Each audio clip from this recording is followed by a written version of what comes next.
नमस्ते। मैं प्रतिज्ञा हाजिर हूँ आप सबके सामने कहानी अगर तुम साथ हो के भाग 21 के साथ।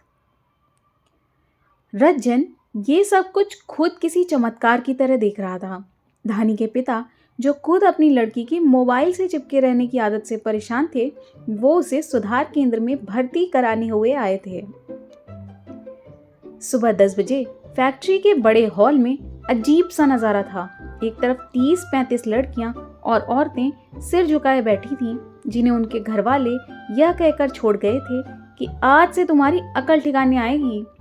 वहीं धानी भी एक कोने में बैठी हुई थी और उसकी सहेलियां भी, जो हंस हंस कर एक दूसरे से बतिया रही थीं।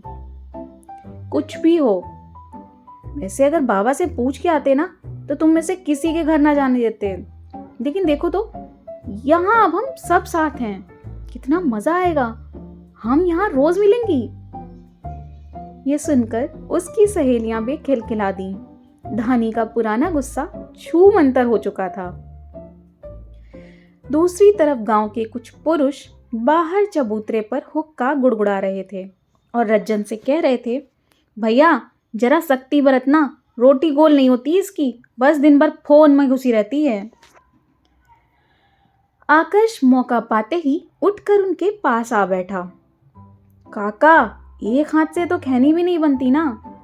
आप सोचिए, अगर आपके कहे भर से लड़कियां मान जाती तो सुधार केंद्र की आवश्यकता ही क्या थी। आपको भी कुछ करना होगा।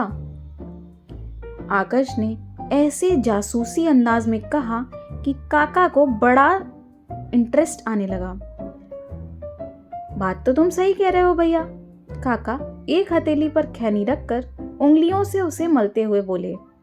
लेकिन क्या ही कर सकते हैं। उन्होंने धीरे से खैनी को पीटा और आकाश के कान में बोले, अब तो मार पीट भी नहीं कर सकते, मेहरारू लोग थाना पुलिस की धमकियां देने लगती हैं। उनकी ये बात सुनकर आकाश को बहुत बुरा लगा, लेकिन उसने खुद पर संयम रखा और बोला, लेकिन हमारी मेहरारू तो हमारी कहे भर से हमारी बात मान जाती है काका। धरती बिटिया तो है भी सीधी, काका ने टक से जवाब दिया। अरे नहीं काका, आकाश दोनों पैर मोड़कर उनके बगल में बैठ गया। जब शादी करके आई ना, बहुत टेढ़ी थी, फिर हमने खूब मारा। काका की आंखें फैल गईं। अरे नहीं काका, हमने खूब काम किया खुद पर, हमने सीखा। का सीखा हो? हुनर कि आखिर कैसे एक मर्द बिना मारपीट किए भी औरतों को अपने इशारों पर नचा सकता है। का? पर वो कैसे भैया? 60 वर्षीय काका को अब बड़ा मजा आने लगा था। काका, ये हम यहाँ नहीं बताएंगे। जैसे औरतों को घर काम काज सिखाने की ट्रेनिंग दे रहे हैं, वैसे ही हम आदमियों को भी औरतों को उंगली पे नचाने का हुनर सिखा सकते हैं। बताइए, सीखिएगा? मुंह खोले काका ने झट से हाँ में सिर हिला दिया। अगल बगल के 2-4 अधेड़ पुरुष और दिलचस्पी दिखाते हुए आकाश के पास आकर बैठ गए।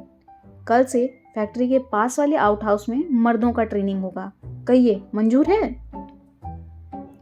और इस ट्रेनिंग में हम आपको सिखाएंगे कि महिलाओं को नियंत्रण में कैसे रखना है, कैसे उनसे अपनी हर बात मनवानी है, वो भी बिना मारपीट जोर जबरदस्ती किए। कहिए कैसी रहेगी? सभी ने मंत्रमुग्ध होकर झट से हाँ में सिर हिला दिया। आकाश ने रज्जन की तरफ देखा और मुस्कुरा दिया।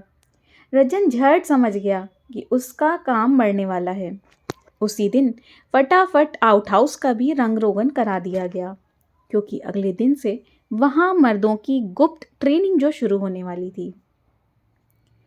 अगले दिन सुबह 9 बजे फैक्ट्री का नज़ारा देखने लायक था। जहां मुख्य हॉल में लड़कियों और औरतों की भीड़ थी, वहीं पीछे वाले आउट हाउस के बाहर गांव के दिग्गज मर्दों की कतार लगी थी। 60 साल के काका से लेकर 22 साल का कल्लू सब इस गुप्त वशीकरण विद्या को सीखने के लिए उतावले थे। आकाश ने हाथ में डस्टर लिया और उसने शरारती मुस्कान के साथ मर्दों की उस भीड़ को देखा जो किसी गुप्त मिशन के एजेंटों की तरह सांस रोककर बैठी हुई थी। वो बोर्ड के सामने खड़े होते हुए बोला, मेरे प्यारे पुरुष समाज, ये जो मैं लिखने जा रहा हूँ, आज से आप सभी इसे मर्दानगी का नया संविधान समझ लीजिए। अगर आपने ये फंडे अपना लिए तो घर की सरकार अपनी मुट्ठी में। सभी ने जोर से तालियां बजाईं। आकर्ष ने सबसे पहले सवाल किया, तो आप सबकी सबसे बड़ी समस्या क्या है? मोबाइल फोन है ना? सभी ने एक स्वर में हाँ बोला। हाँ भैया, हमारी मेहरारू अपने मायके इतना फोन करती है कि ससुरारी का हाल हमें पता होना हो, लेकिन हमारे घर की दाल में नमक कम है, ये बात हमारी सास को सबसे पहले पता चल जाती है। दुखी मर्द समाज के एक प्रताड़ित पुरुष ने अपना सिर पकड़ा। काका भी पीछे नहीं रहे। अरे भैया, फोनवा का तो छोड़ो, हमारी बिटिया धानी आजकल रील बनाने के चक्कर में हाथ में चिमटा कम और मोबाइल ज्यादा पकड़े रहती है। कल तो रोटी सेकते सेकते फोन में घुस गई, पूरा रोटी जला दिया।